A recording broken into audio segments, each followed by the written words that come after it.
for being here this morning. Before we begin, I'm just going to ask everybody to please shut off your cell phones, silence your cell phones, so we don't disturb the judges and the presenters. So we're respectful. Currently, we are not live streaming, but we are recording. Okay, so we're going to ask you to treat it the same way.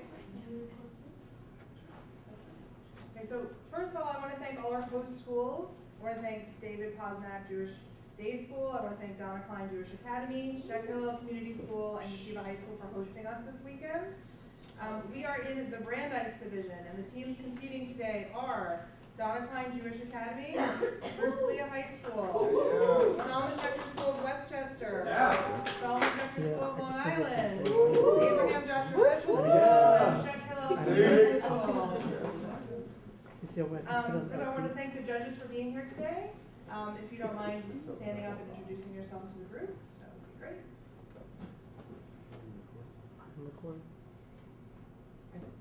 I'm Rabbi Cheryl Weiner, and I'm a chaplain at Seasons Hospice here locally in Broward. I'm a chaplain there, and I'm the director for the Refuat HaNefesh program, training people on how to visit the sick and those who are suffering from illness, loneliness. And I'm a vice president for the Board of Rabbis in Greater Miami. Good morning. My name is Rabbi Eliezer Wolf. I'm a rabbi in the David Hanley Synagogue in Torah, not so far from here, and also very active in medical ethics in halacha.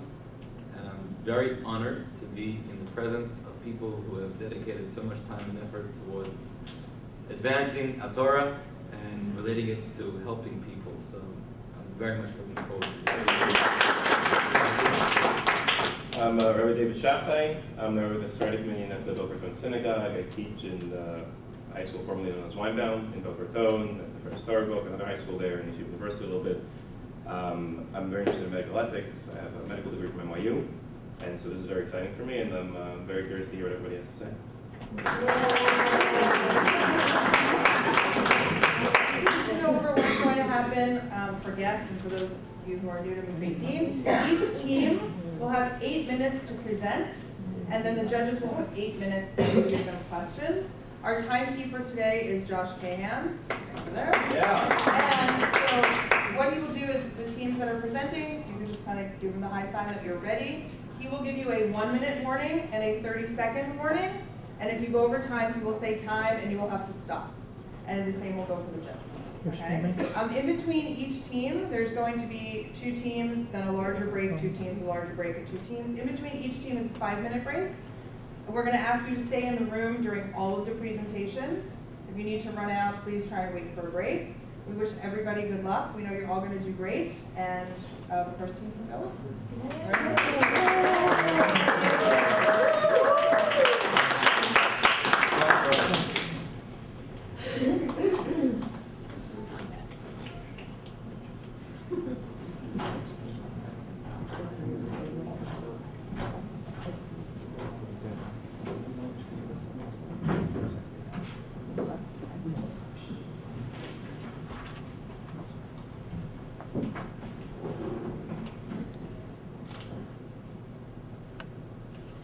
Doctors of the Beit Din. We are here today to discuss the possible medical and halachic decisions that determine the life of Leib Goldstein. Shayna, Leib's daughter, has approached us to help her decide what to do.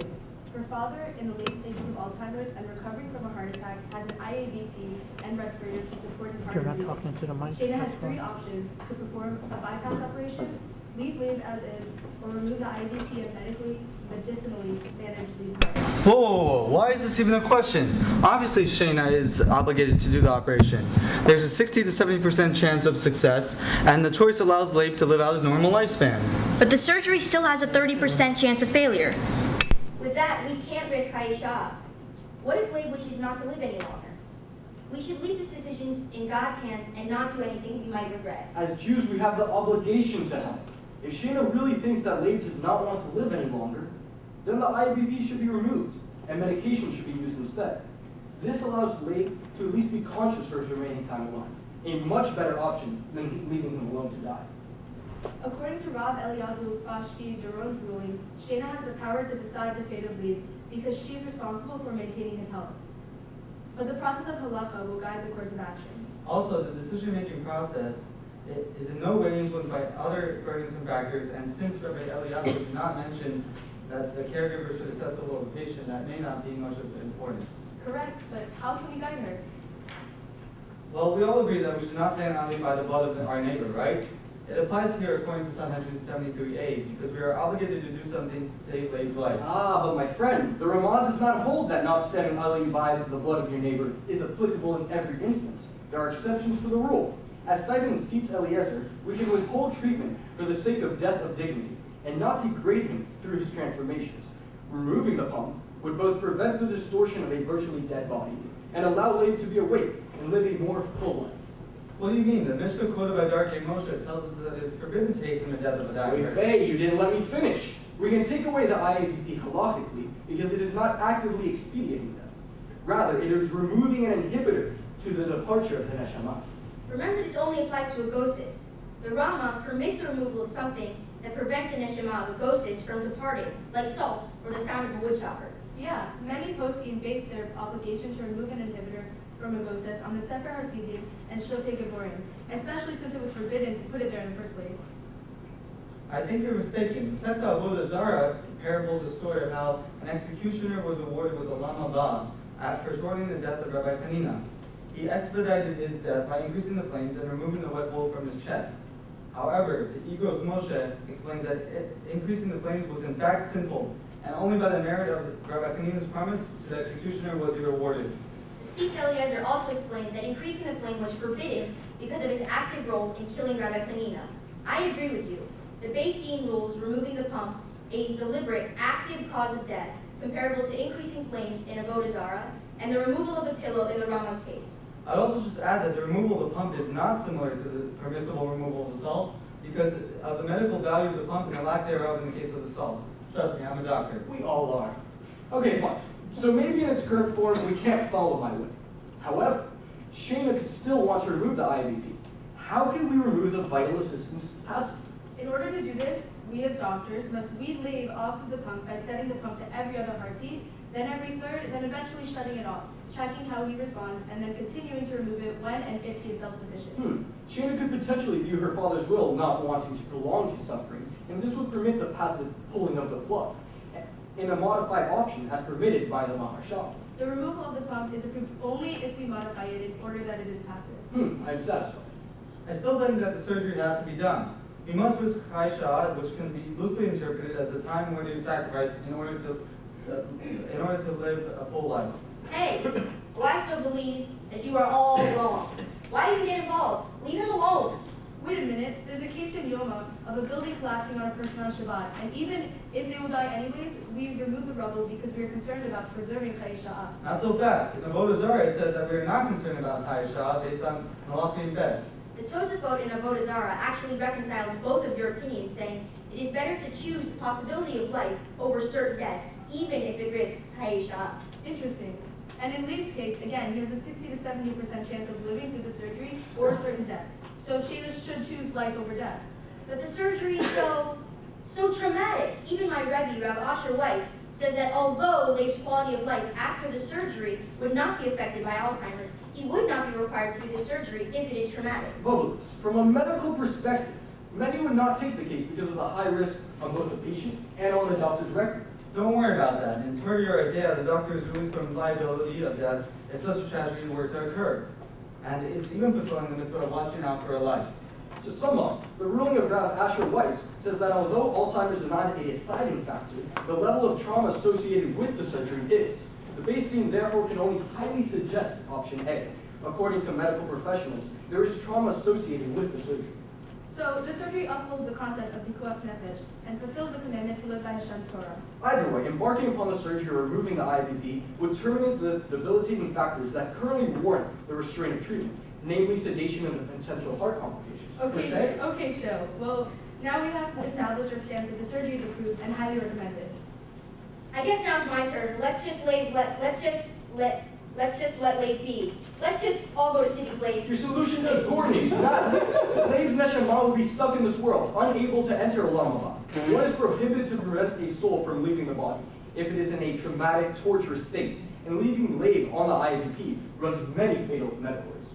So it seems like every option could be used based on the circumstances. How should we proceed? Leaving him as is acceptable because of its status quo nature, and it is an alternative to risking surgery or removing the pump. And modifications to remove the IABP make it acceptable because it is not actively removing a vital assistance. Therefore, in its current form, it is not. But the best option is performing the surgery. Rabbi Chaim Ozer and even more than Yigos Moshe permit risking Chayesha for complete recovery when there is above 50% chance of living, which is the current case. An Amoric ruling in Rioma states that even when the majority opinion rules not to do the surgery, we would still choose to save Leib's life. Even though the traumatic nature is very high, we still advise to do it. And Rav Asher Weiss explained that we do not differentiate between people that have more mental capacity and those that don't, because it does not warrant withholding treatment. So, the surgery it is. Shayna's choice should not follow choosing death over life of suffering, and instead choose our guidance in choosing to perform the surgery and continue to live with her young father's presence for many years to come. Thank you for allowing us to present our case, and we wish Leib a speedy recovery.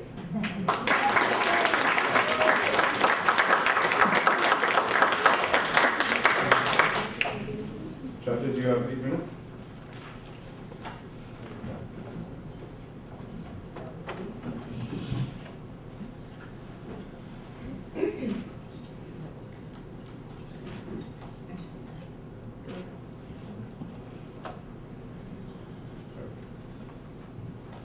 I want to know a little bit about weaning off the pump. How do you view that? Because you mentioned there was a difference between actively doing something and passively doing something. And if you're changing the settings on the pump, right, you said change it to every other than every third, then I'm assuming slower. That seems to me that you're actively doing something. So how do you differentiate between active and passive? Okay, so active, it's, well, in consulting with medical professionals, they said that actively, like pulling out the pump, like in one shot, would be actively killing because it would be taking the vital assistance. But in the way that we modified C, in order that we slowly take it off and assess first that he's able to survive on his own, that's allowing taking something that's not necessarily vital and taking that away is not actively taking away something that's vital. It's something vital that you wouldn't be taking something away. We're allowing the body to do some of the work as well. Isn't that option? So because of this, we're making the distinction that only if he is self-sufficient, we're going to take the pump away. So we're just double checking to make sure that he'll be alive. We pull it out. Okay, so it sounds like you're saying it might be active, but what we're saying is it's not vital because if you can manage to live without it, then it's not necessary if for we you. assess the situation and he's So I have a question. So you clearly demonstrated that it seems with the halachic sources that because the risk factor is not so high, therefore the surgery is permissible.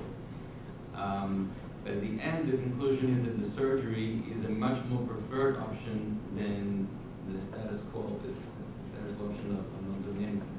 What halachic grounds or sources led you to that conclusion?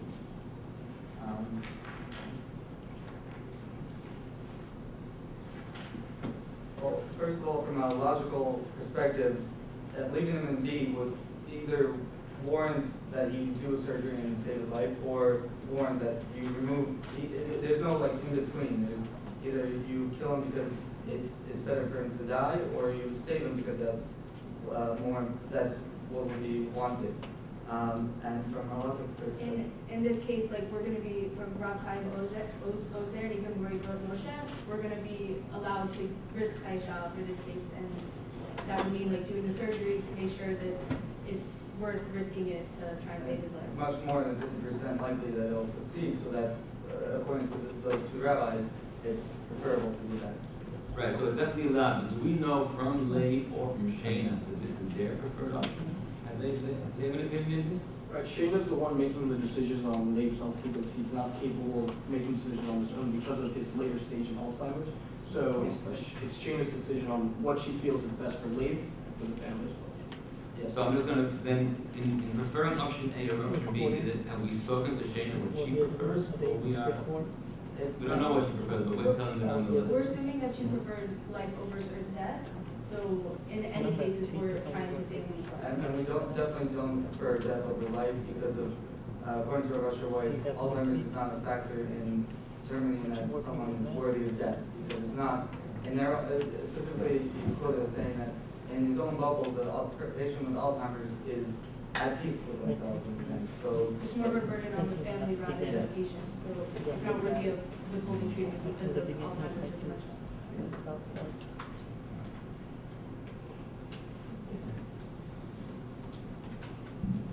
In considering the issues of trauma and discomfort, did you use sources that relate to the notion of suffering, of how much suffering a person needs to undergo in order to work with pikuach nefesh as trumping other options? So in considering, how do you weigh trauma and suffering against pikuach nefesh?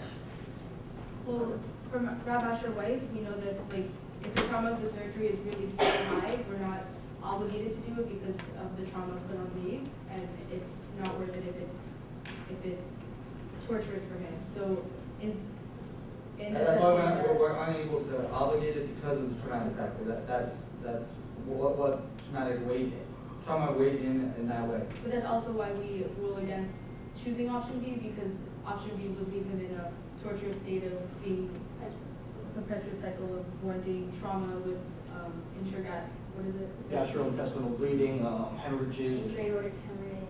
Yeah, so we're choosing the best option to help him in his state. Yeah. So you're perceiving that surgery and rehabilitation after heart surgery is less traumatic than. Yeah. Thank you.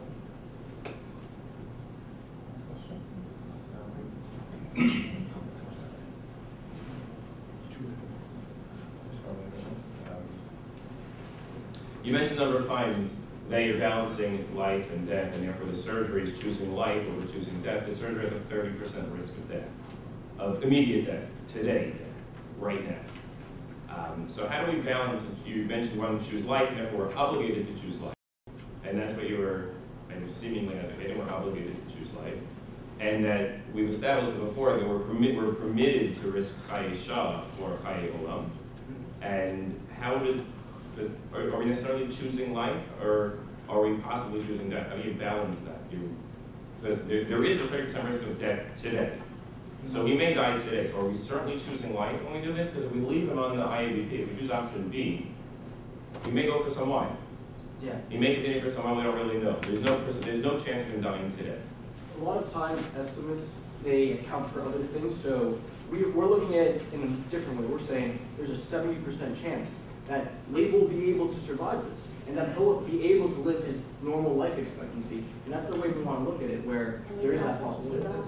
Specifically in Yoma, it says that even if the majority, like in the sense of Kalachomer, if the majority say, oh, kill someone, that's a majority rule. If there's a minority rule to let someone live or to make them live, then we choose the minority. And so even more so with the percentages, Rav and the Rav Moshe say that if there's above a 50% chance of survival, then Permissible. it's permissible. If Shayna comes to you and says, thank you very much for all these suggestions, recommendations, I have a strong inclination that I want to choose option C. I want to spend a few quality moments with my father, even though it's going to be short-lived, for the end of his life. Do you permit me? So we prefer option C over option B. We think it's a better when it's modified, it's a If better she chooses option. death over life, if she prefers not to. Because option C isn't guaranteeing him a longer period of time to live.